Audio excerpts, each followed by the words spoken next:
Bismillah, alhamdulillah, wa salatu wassalam ala Rasulullah. In alhamdulillahi rabbil alameen, huwa alladhi ja'alna muslimin.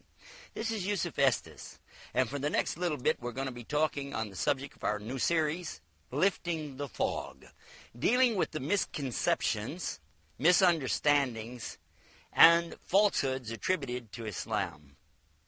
We want to begin by mentioning that the way the Muslims should respond to these accusations, insinuations, is always from the perspective of what the Quran and the teachings of Muhammad have shown us. The methodology or the manhaj of Islam dictates for us that we must, as Muslims, always present ourselves and the answers in the best possible light and remove these misconceptions. As a matter of fact, being a person who came to Islam myself, I have to understand that there is a mentality out there that people are afraid of what they don't understand. After all, I've been there myself. In fact, I remember thinking in the old days before coming to Islam, what about these people? What are they? Who are they? Where are they coming from? What's this religion about? So when we see these interrogations coming toward us, interrogatories that are really harsh, that are difficult and insulting, it's important for us to always recall that the Prophet, peace be upon him, experienced this and more, much more than this. So for us, it's not that complicated. It's very simple. We go back to the way that Muhammad, peace and blessing be upon him, dealt with these same things. But for us in the English language, we can do it real simple with these simple tactics. A person comes to you, and I'm going to give you an example. They say, "Oh, are you one of those Muslims? Well, we heard you Muslims have 4 wives. We want to know how come that a man can have 4 wives. Why can't the woman have 4 husbands?" Well, that's a pretty good question. And if you think about it, how would we answer that? If you start to try to explain the Quran says this, and Prophet Muhammad ﷺ said that, and this time is different than those times back in those days, and here we are in this millennium, etc., etc., you're going to, first of all, you're going to make a mistake because you're not going to give the right answer. Second of all, it doesn't sound like you know what you're talking about. You're going to confuse the people and make the situation even worse. You'll be frustrated and they'll be confused, and that's obviously not what we're after. So what do I say? How do I handle it? Regardless of what the question might be, our response needs to come the same way every time and be consistent. Person comes to you in a harsh, attacking manner, your response should always be, "Thank you for asking me about my religion." They're going to go, "Huh?" They're not ready for that, especially when they came to you with such a harsh statement contained in their question. That's why we usually tell them that the best thing for us to do is to begin by remembering that they really don't know. And they're confused. They've heard people say things. So they have the right to know the truth about what is Islam and what Islam is saying about these particular situations or questions that they're bringing up. So we begin by telling them that Islam is based on truth. We have to tell the truth or we can go to hell. So that's very serious for us. The second thing is that Islam is having the proof.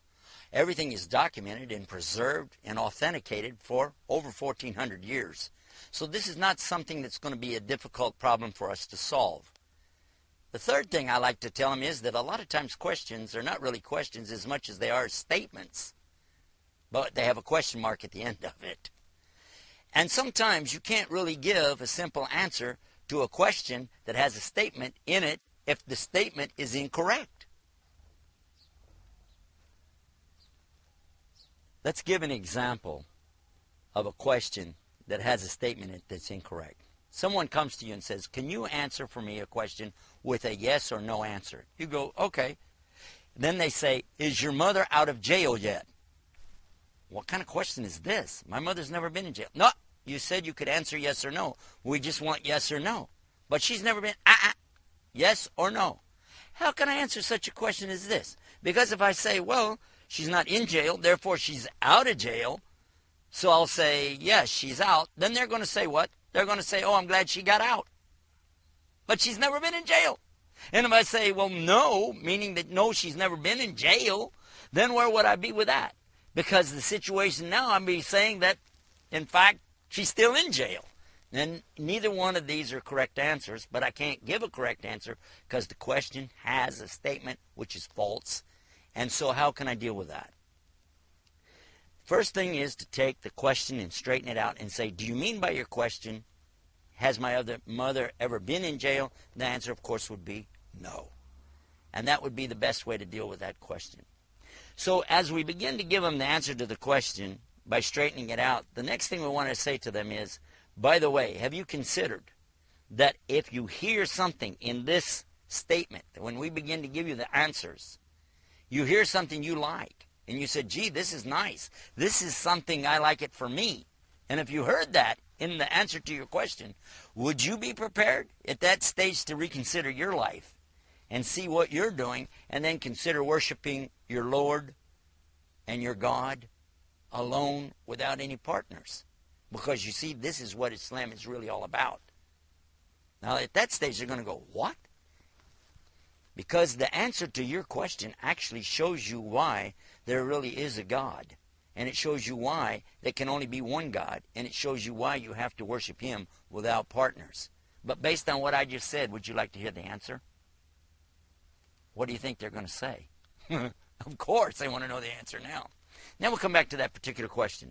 Why can a man have 4 wives and a woman cannot have 4 husbands? Well, first of all, the way they ask the questions, there are different forms of the same question. They say, why does Islam say you have to have 4 wives? And of course, on that one, it doesn't say you have to have 4 wives. And when it comes to the number of wives and the number of husbands, this is something that you have to understand and explain a little bit. So it means you're going to have a couple of minutes to sit here and talk about it. First and foremost, though, is to understand that Islam is about what? It's about marriage. Because in marriage, you have a contract. And in a contract, people have rights. So now we get to come to the biggest subject of all. Islam is about rights. But it has a balance. And the balance is the limits.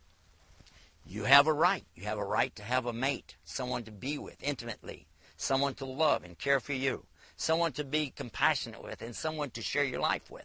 That's your right. But there's limits. And this is why Islam is coming from Allah, not from us. It's not a man-made religion. It's not something that I made up or that you can make up or even that the Prophet Muhammad, peace and blessings be upon him, made up. It is from Allah. Let's understand something. When we begin to talk about the marriage and the idea in Islam of having more than one spouse, that word actually is not polygamy. Polygamy is a word in English which means to have more than one spouse without limit, okay?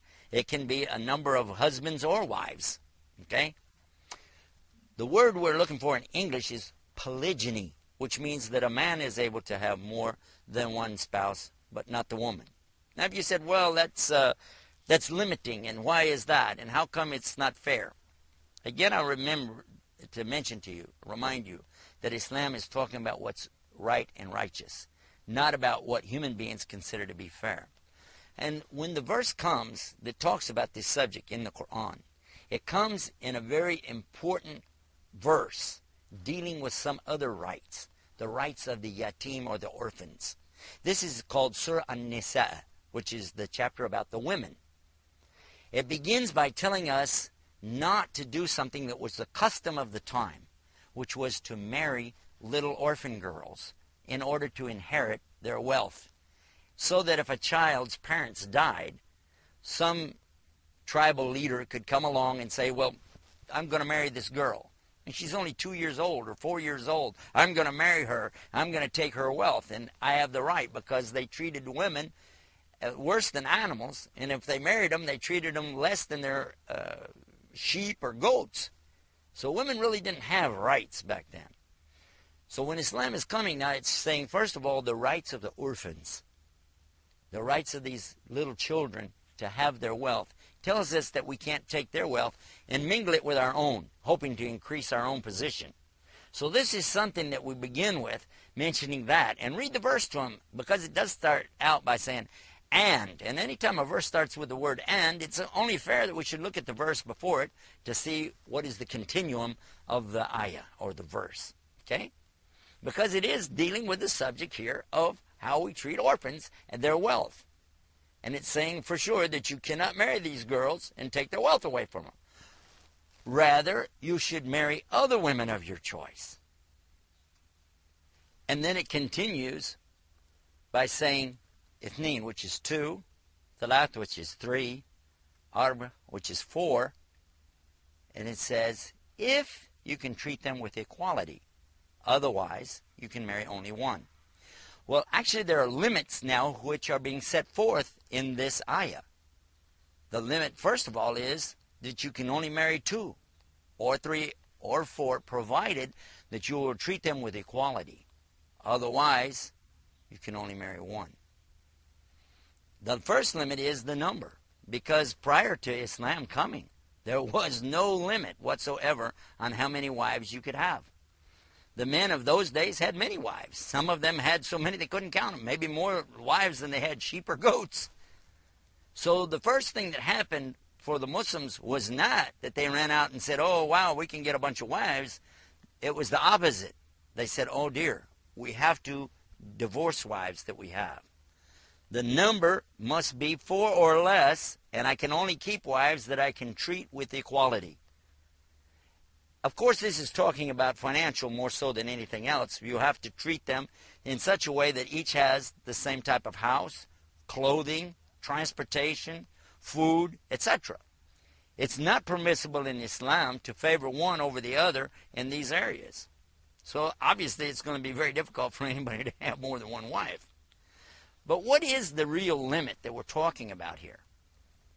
The real limit here is one that's even bigger than that. And when we understand this and present it in the correct way, this then will be what's called the hikmah of Islam, the wisdom in Islam. And it's why so many people really, when they come to understand the answers to these questions, not only do they comply and say, this is nice, thank you very much, many of them will enter into Islam. And we want to break this down and give you the parts to it so that you can understand it better, so that you can deal with these questions yourself. We'll be back after this, and I want you to think about what we said and see how you would have responded to this same question. Why can a man have 4 wives and a woman can only have 1 husband? We'll be back after this, and then we'll discuss it more.